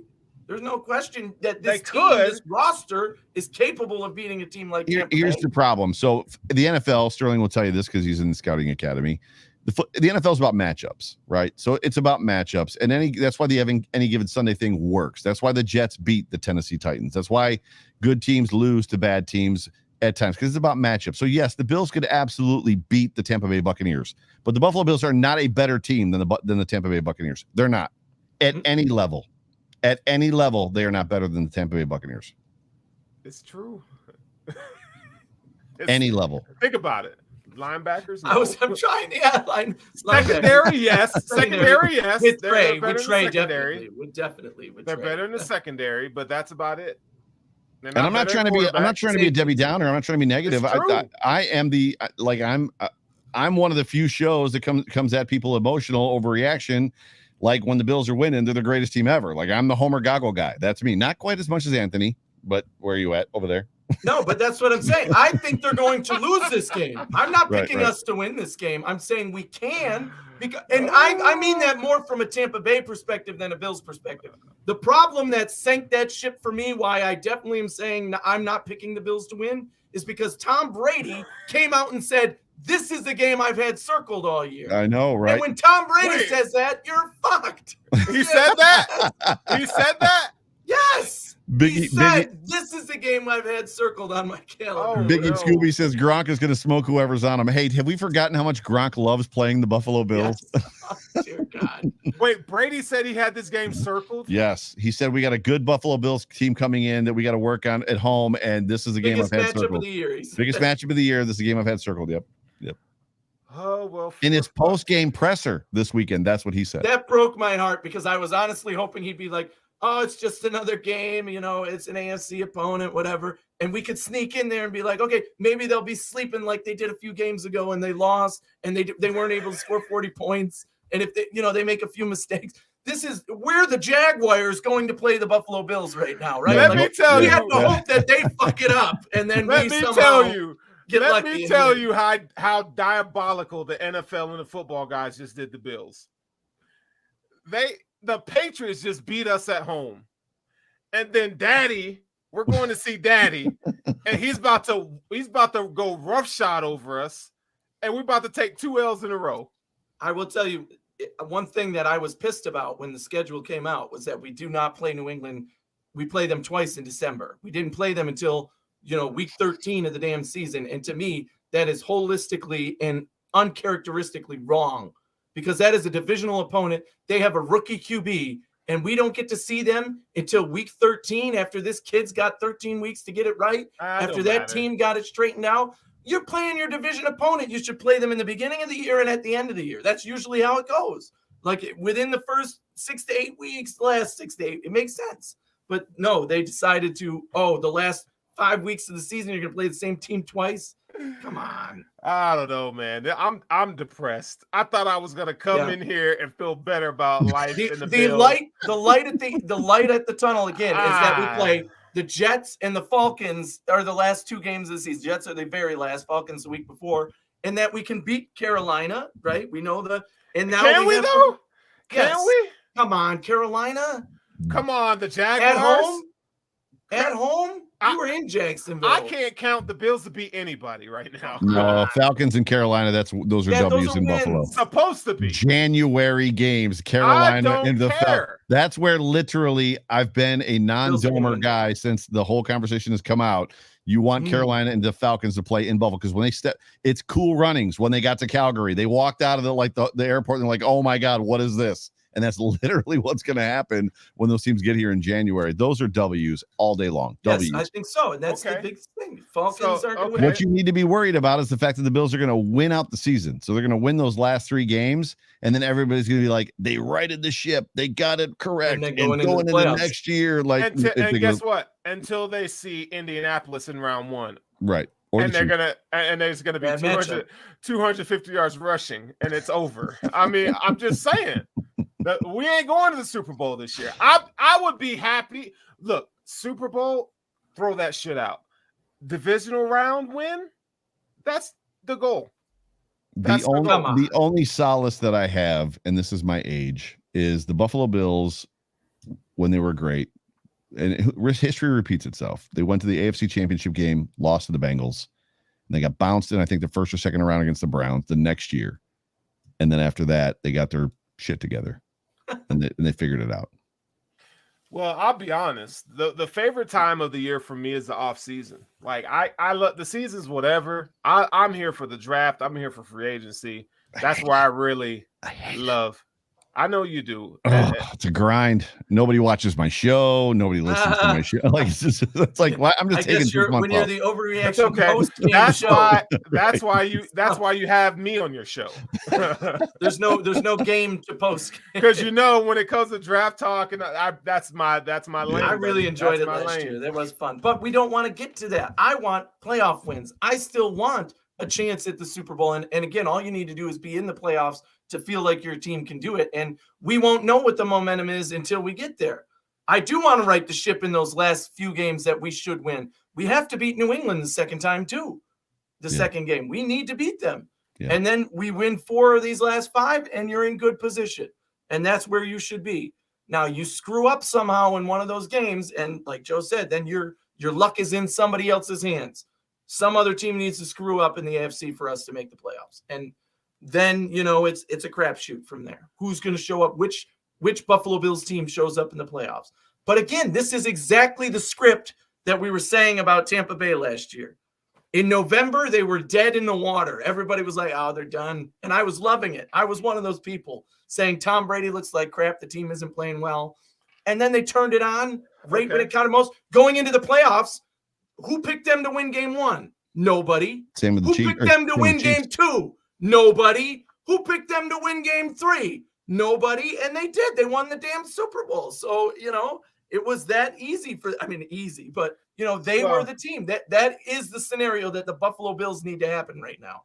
Well, that's can it happen? That's an entirely different story. I mean, we all want to be rich and famous, but that shit ain't happening. So we ain't gonna be winning on Sunday. I mean, it's any given Sunday, whatever we'll see, but I'm not counting on it. So it's Bucks and Patriots, and I put it on Twitter today. People got mad at me, like literally. Thank you, Commish, for giving us Hulk Hogan versus Andre Giant, the matchup that none of us realized we wanted. So it's the fix is in. It's Bucks Patriots this year. And if that happens, I'm quitting. Me too. I'm on record. I'm on record. If it's Bucks Patriots, I'm out because it's like that's not happening. I'm done. What magical TV it would be if it was Bucks Patriots. Oh yeah, and they want that so bad. They want it bad. They want it bad, and it's okay. It's okay. Mac Jones can be the savior of the NFL and the new Brady, and let's crown him now. That's why I was pissed about this game because I wanted us to show everybody that Mac Jones is a POS. He threw the ball 3 times. Times. I mean, wait till he has to face our true D line in a passing game situation. What D line? When we force them to pass the ball, you mean next year? When we force them to pass the ball in game 2, because the pressure rates got it. He's gonna get eaten alive in game 2. Okay, if he has to pass the ball at all more than 3 times, then he's gonna get eaten alive. You didn't even get a chance to sack the guy because he never touched the ball. Well, he touched it every Yeah, play. he touched it every. Yeah, it's just. I don't mean to correct you on that one. It was a hot potato. Hot potato.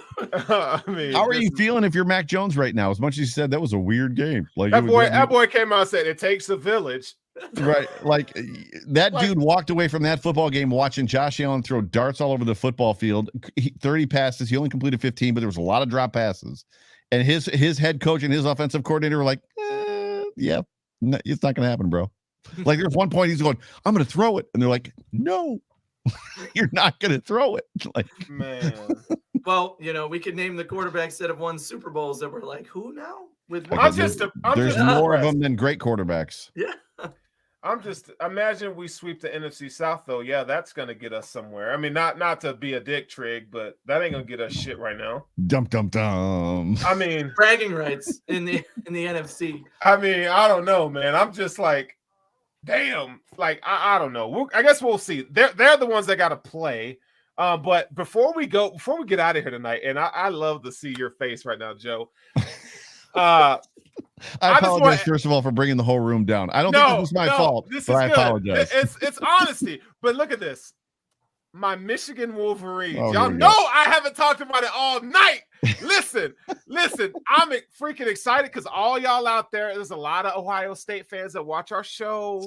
Hey, I just want y'all to know the Michigan Wolverines are the leaders and the best of the Big Ten right now. You just lost 50 live viewers. They all just logged off. Care. If I don't care. If the Michigan Wolverines play Alabama and don't beat them, they're going to be my new least favorite team. I'm telling you, in the college. Well, you better beat them if you play them. I don't care if they go in and lose by 100 to Georgia. I'm just happy to be here. It's like when the Bills made the playoffs that first year. I'm just happy to be there. Yeah. Dude, I've watched so many selection shows and hypotheticals because as a Michigan fan, we've never been here before. Right. Yeah. You're just riding the smile at this point. Yeah. Even so, the Bills are struggling, and I'm like, but Michigan is here. Okay, yeah. So I am not necessarily a Buckeye fan. I have very little rooting interest in them. But if I watch college football, I root for the Buckeyes. My wife graduated from OSU. We lived in Columbus for 13 years. We did not go to Columbus to go to OSU. It's just where my wife ended up going to college. And both of my daughters were born at OSU Hospital. So this is what I would say about this whole thing. I was surprised that Michigan won because I don't think much of Harbaugh. I just don't. However, this was what ensued, and I brought it up with Bruce because Bruce Nolan actually graduated from OSU as well. So Bruce is a Buckeye fan. So as much as we know nothing about Bruce, that much we know. He graduated from OSU, so did his wife, yada, yada, yada, whatever. But I put out there that basically said, how many years does this win by Jim Harbaugh as the head coach? And like people came at me. Forever. Jim Harbaugh, what are you talking about? He's got 10-win seasons and he's got this and he's got. I was like, no, you don't get it. For OSU and Michigan, coaches get fired for not winning that game. That is the game. When we were in Columbus, when you're in Buffalo, when you're in Denver, when you're in whatever, other NFL cities. So when the Super Bowl happens, there's no more beer, there's no more potato chips, all the salsa's gone, everything. In Columbus, Ohio, that's the Ohio-Michigan game. All the beer's gone, all the chips are gone, all the salsa's gone, all the queso's gone. And when the Super Bowl happens, people don't even give a crap. Like, it's just the Super Bowl. And literally, there was 20 years of Michigan coaches that got fired for not beating OSU. Cooper got fired for not beating Michigan. Yeah. Like, there's OSU coach, not for we won 10 games. Yeah, but you didn't beat OSU. And people don't get it. Right. People don't understand that. So no, there is. And so, well, you have to look at, they reduced his contract and there's a buyout in there that's very reasonable.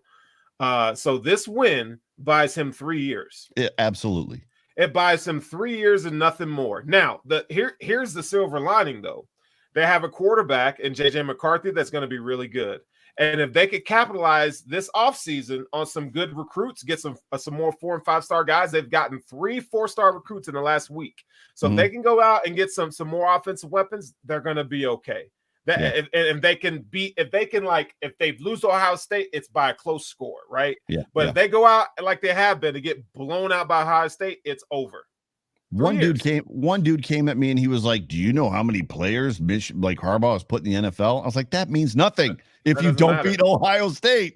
Don't matter. You have that means they got sick of him as their coach and they left early to go to the NFL. 3 years. The only thing that matters in those two colleges is beating the other team. If you don't beat the other team, you get fired. I can't believe Harbaugh's been around this long. Yeah, because he hasn't beaten him. Yeah, he hasn't beaten him. But congratulations, Sterling.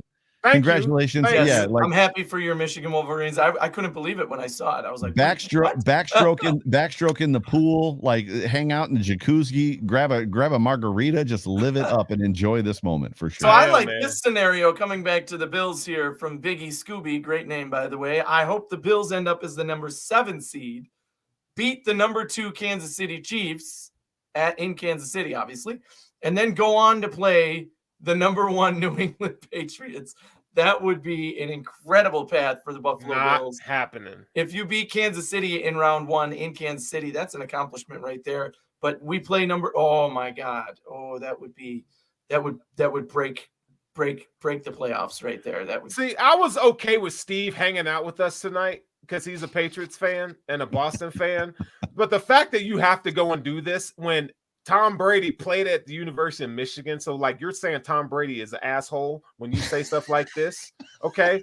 You should not ever comment on my show again until you say you're sorry. That's all I got to say to that. Anyways, that scenario is crazy. Look, can we just get good offensive line play and a running back with vision?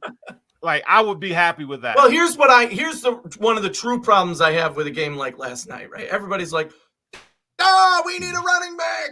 And I'm like, what game were you watching? We do need a running back. Don't get me wrong, but we also need offensive line and a big ass defensive lineman who can stop the run because Starr has been that guy for years and he ain't getting it done.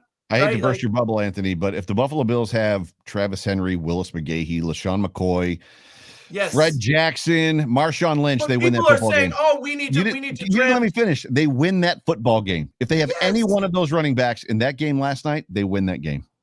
It's so funny. Well, let's get real easy. You think if we have whatever pick who could have been our running back, you're not picking Javonte Williams, they win that game. I like Javonte Williams. If they got Javonte Williams, they win that game. I would have loved to have him. That's the thing. People are so afraid to give running backs any clout, any credit. But there is a reason why running backs are super important to your offense. Now, you may not agree with their being compensated or their draft status is, but running backs change that.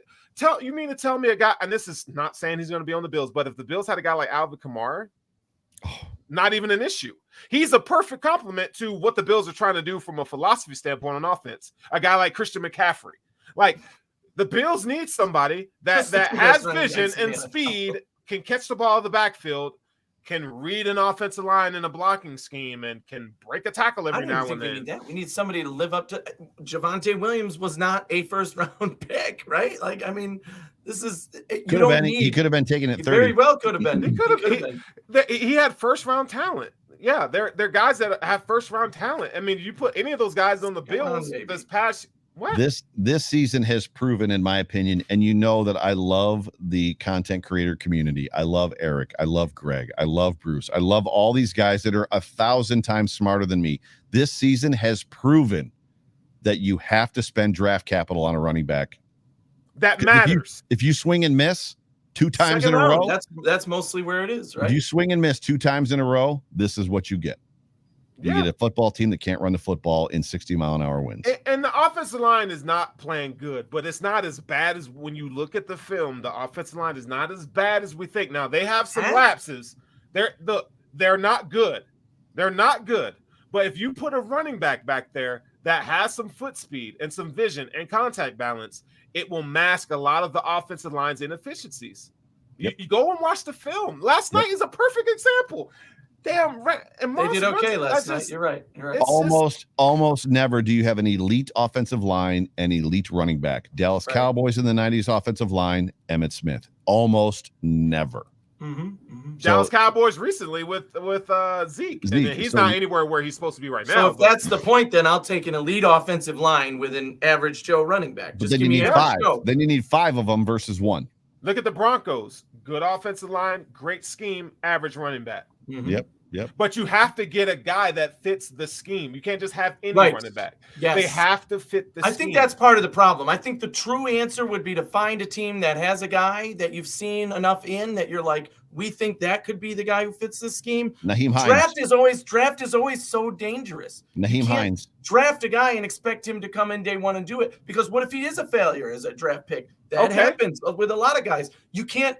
So that's why I think the answer for a team like the Bills isn't to draft a running back high. It's to find the right guy, which in last year's draft, I was completely. It made no sense to draft a running back in the first round to me.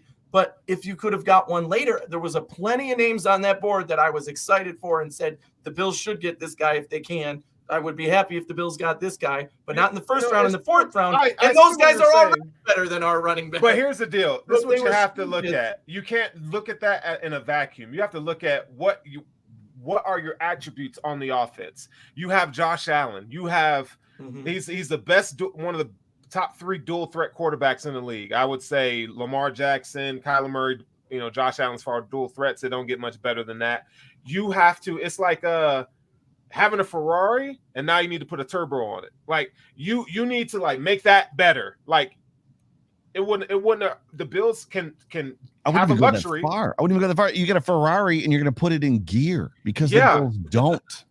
Right. Well, you need offensive. What I'm saying is the Bills have if they wanted to get Etienne or Najee in the first round, they had the luxury to do so. They could have done it if they wanted to. Well, they were taken, but you get what I'm saying. Like, yeah. But I understand people don't like running backs taken in round 1, and I'm not necessarily saying that. But yeah, they need to spend assets or trade for somebody in the offseason because it's not pretty. And I don't want to see Singletary Moss on the roster is going to improve this. Find the guy that's going to improve this. And again, when it comes to investments, you have a lot to make. You got money, but you gotta make those changes, and it starts with the offensive line. Yeah. Shut up and protect Josh. I want to see the offensive line. I want to see a run stuffing, one tech defensive tackle. Those are the high on my list draft wise. Well, now, last night the one tech especially, because they ignored that in the draft too. How many of us were like, "Oh, well, there wasn't much in there. There wasn't much in there." But they had a chance. They could have got one.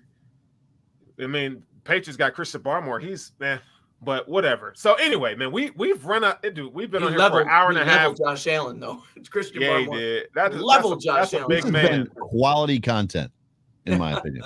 Dude, Joe. Especially after a loss. It's difficult, right? It's a difficult time to come out and talk about it. I've gone through it's like the stages of grief I've gone through tonight. Like, I've been wildly depressed and want to slip my wrist. Anger.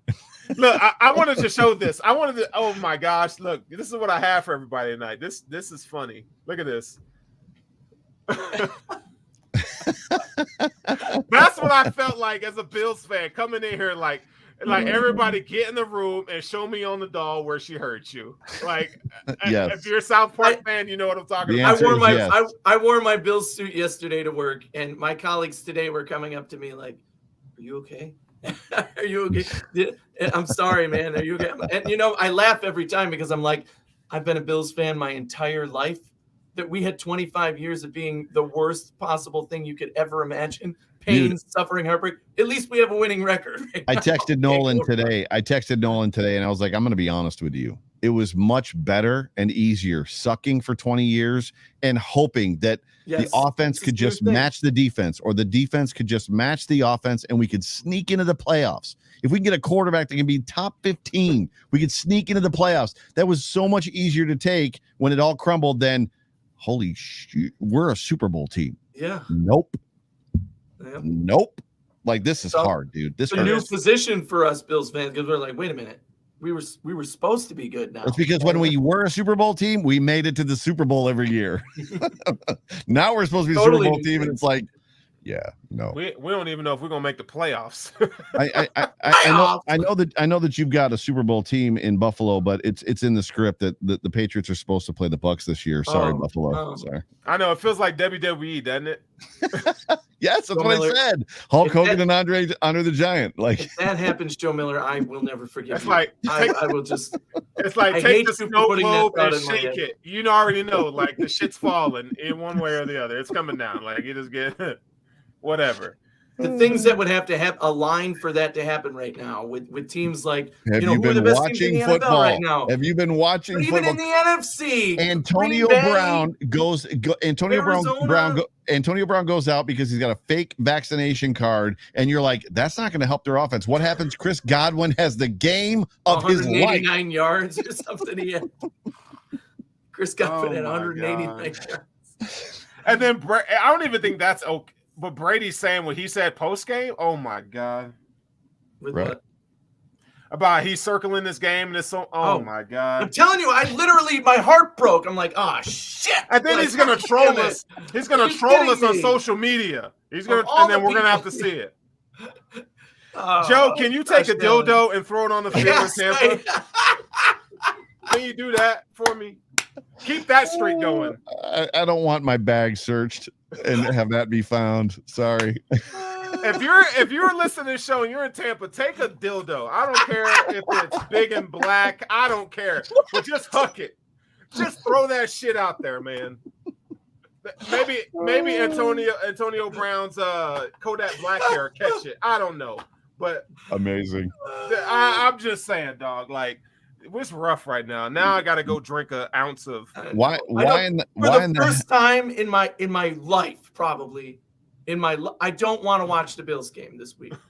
I do not want to watch this game. I don't either. I just want to know why there's still 95 people watch, at least on YouTube. I know, we're just talking shit. Like it's just crazy. Like I do not want to watch the Bills game, man. We're playing Tampa Bay. I gotta watch Tom Brady kick our ass again, as if I'm not traumatized from a lifetime of that already. Come on. I don't understand. I don't know what to do. I don't even want to wake up on Sunday. Can I just wake up on Monday? Like, no. Can we just fast forward a week? Let's just go play. Who do we play after them again? Carolina at home. Let me tell you when depression's really gonna escalate. When I have to see John Feliciano on the injury report, he's not going to play. And then I have to see Devin Singletary and Zach Moss get hype and think they're going to and they gain 2 yards. Yep. That's where I'm going to go. The amount of times, especially after last week's game, where people are like, actually, we ran the ball pretty well. And I'm like, not Zach Moss. I was like, Breida and Singletary averaged 2.9 yards a carry. We did not run the ball well. Against the best running defense in the NFL, we're going up against. Yeah. No. I'm talking about last. No. I'm talking about this Sunday. Yeah. Like they're going up against the best run defense in the NFL. Right. If you try to run the ball if you have more than 5 carries, we riot. I got $5 as the Bills try to run the ball 35 times. Oh I'm kidding. Oh my God. I'm like, oh my God. My head's gonna go move. They're definitely gonna run it on first down and second down a lot. Listen, there might have to be some therapy, Joe. Be on speed dial. Seriously, it's my doctor recommends I do not watch it. I don't know, man. It's not good for your mental health. It's your blood pressure, your heart's gonna be like, yes. Yeah, man. I thought I was gonna have a heart attack, but I'm gonna watch some Bills on Sunday. Can we sack Tom Brady at least once? He's so evil. I don't even care if he gets a penalty. Tom Brady is an evil troll. He is so evil to the Bills. And I love Tom Brady, but he is so evil. God dang, he's evil. I would never say that. He's a Michigan man. Come on. He is evil. I hate him on Sunday, but he's so evil. And we're gonna I don't even want to talk about it no more. I'm done with the damn show. I love you guys. I don't want to talk about it no more. I'm done. We're just hanging out now. I'm done. Y'all are still watching this, and it's funny. Go Bills! We're gonna win 4 of the last 5. Come on, listen, guys. Do safety first, guys. If you're gonna watch the game, man, just watch it with loved ones. Watch it with loved ones. Just hold your kids.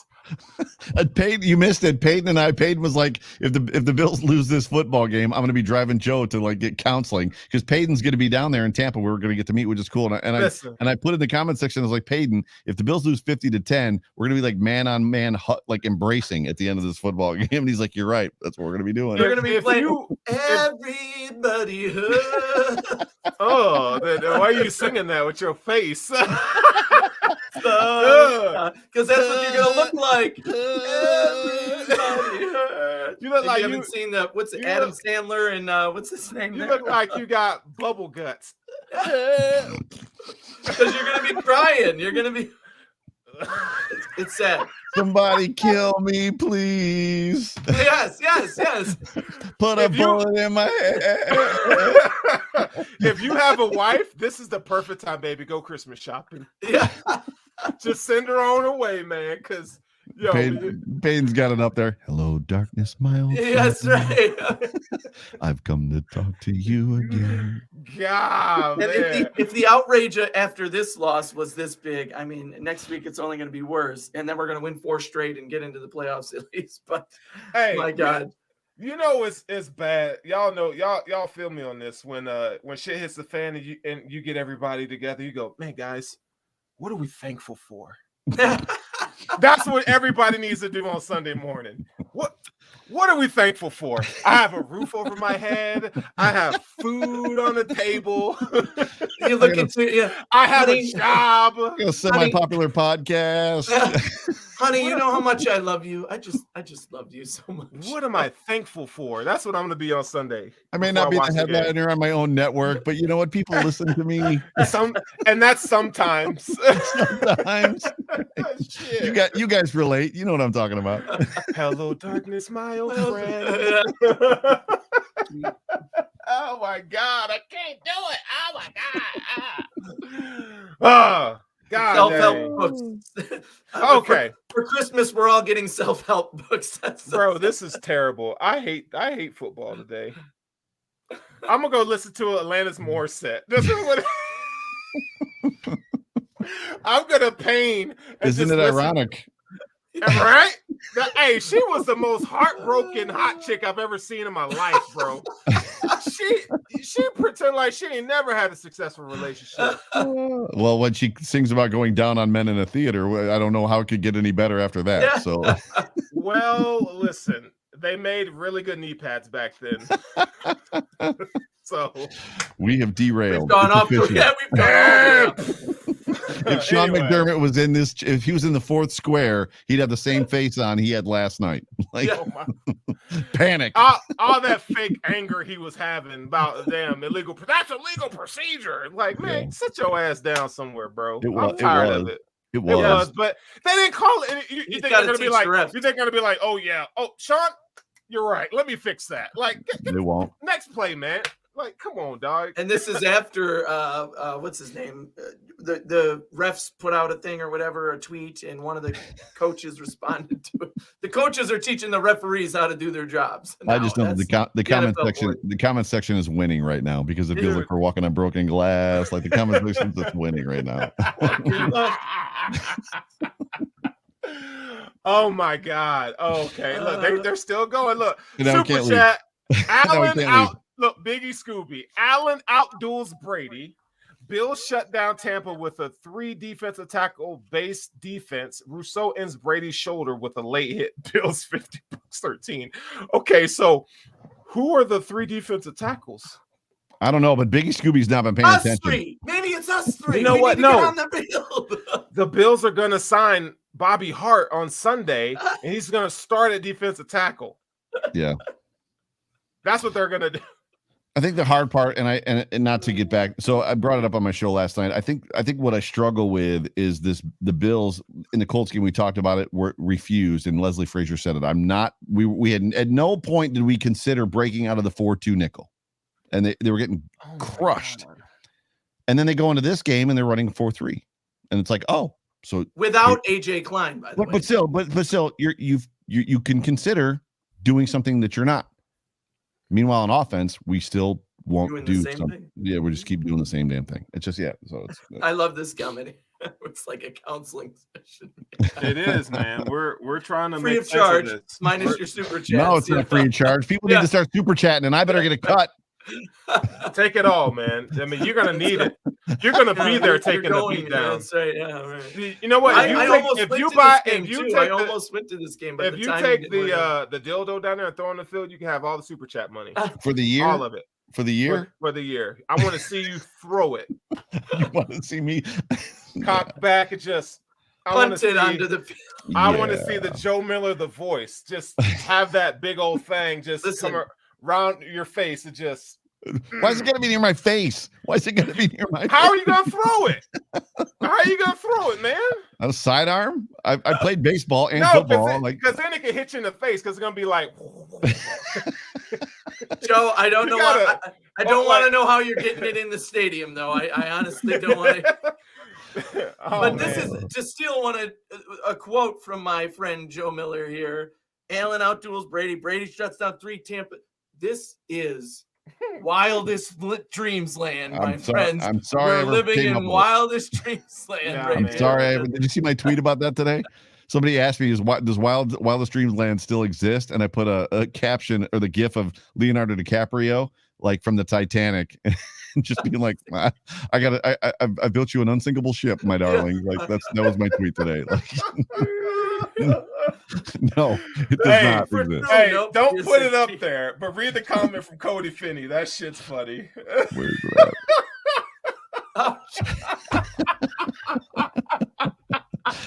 Yeah, it's gonna come out. It's gonna come out with some chunks if that's the case, because I got a gag reflex. I got a gag reflex. So that's not where I thought. That's not how I thought he was getting it.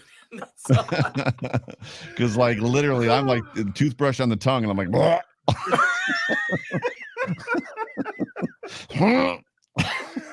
This is out of control right now, and I love it.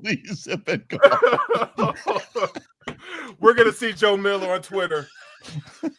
Handcuffs. Yes, I hope it happens, man. That would be amazing. I just want to apologize to Eric and Greg right now. This is even though this seems like it's my fault, this is not my fault. This is your fault, and Joe Miller's banned from cover one. Right. This has been fun though, guys. So let's we need to wrap this show up because I need to go cry some more and listen to some Alanis Morissette. So wherever you are tonight. And wherever you're going to be on Sunday afternoon, again, watch it with loved ones, send the wife away to Christmas shop, and you just hang out with the TV and watch daddy work. It's going to be a game. Be excited when you see Devin Singletary run up to the line and not get a yard or against the #1 rushing defense in the NFL. Be happy when we see Dawson Knox run free and just drop a wide open pass. I just have no hope right now. Deep pass, an accurate deep pass to Stephon Diggs that goes off his elbow. Yeah, and thank you, Joe Miller, for coming in here and getting me depressed. It was not me. Join enthusiastically when Josh Allen hands the ball to Matt Breida and he drops the ball and everybody wants to blame the superstar. That was Josh Allen's fault. He didn't put it in his belly. Like, man, that boy been taking handoffs since he was 3 years old. Like, he just don't like cold. That's right. Yeah. That's right. Probably. Matt Breida, get out of here. It's Josh Allen's fault. He didn't prepare him mentally before the – man, shut the hell up. Like that whole team let Josh Allen down yesterday. Josh Allen let Josh Allen down. Shit. Everybody's to blame. Everybody. I'm blaming everybody. Everybody's catching a fade. This is the show that never ends. Oh, it's about to end right now. On and on, my friends. We can't stop, so people started singing and they didn't know what it was. Anthony comes in. Eric's calling. Eric Turner's on the phone right now. He's calling us to shut it down. He might just log in. He might just log in and hit end show. Oh man. Pulling the plug. Wow. This has been fantastic, guys. This is one of my favorite.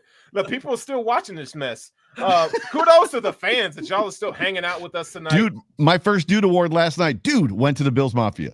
Because you guys show up, represent, and hang with this team no matter what. That's Bills right. Mafia, you the real thing. Yeah, this has been a counseling session of ages. We all cope in different ways around here. But again, enjoy yourselves this week, man. Continue to watch the Hoof Live. Like, follow, subscribe. And Joe, I mean, everybody knows, but why don't you go ahead and tell us what you're doing, what you got going on, and what you represent. I'm overreacting on Sundays post game, so that's pretty much it on the Buffalo Rumblings Network. But I got a bunch of shows. That one, Time to Shine on Saturdays, the John Fina Show, Off Tackle John Fina on Mondays, and then Hump Day Hotline on Wednesdays. But just follow me on Twitter, Joe Miller Wired. I'll follow you back as long as you don't tweet porn. If you tweet porn, I won't follow you back. We don't do that around here, man. But anyway, man, like, follow, subscribe, man. We love you guys, and peace out. Go Bills. Go Bills.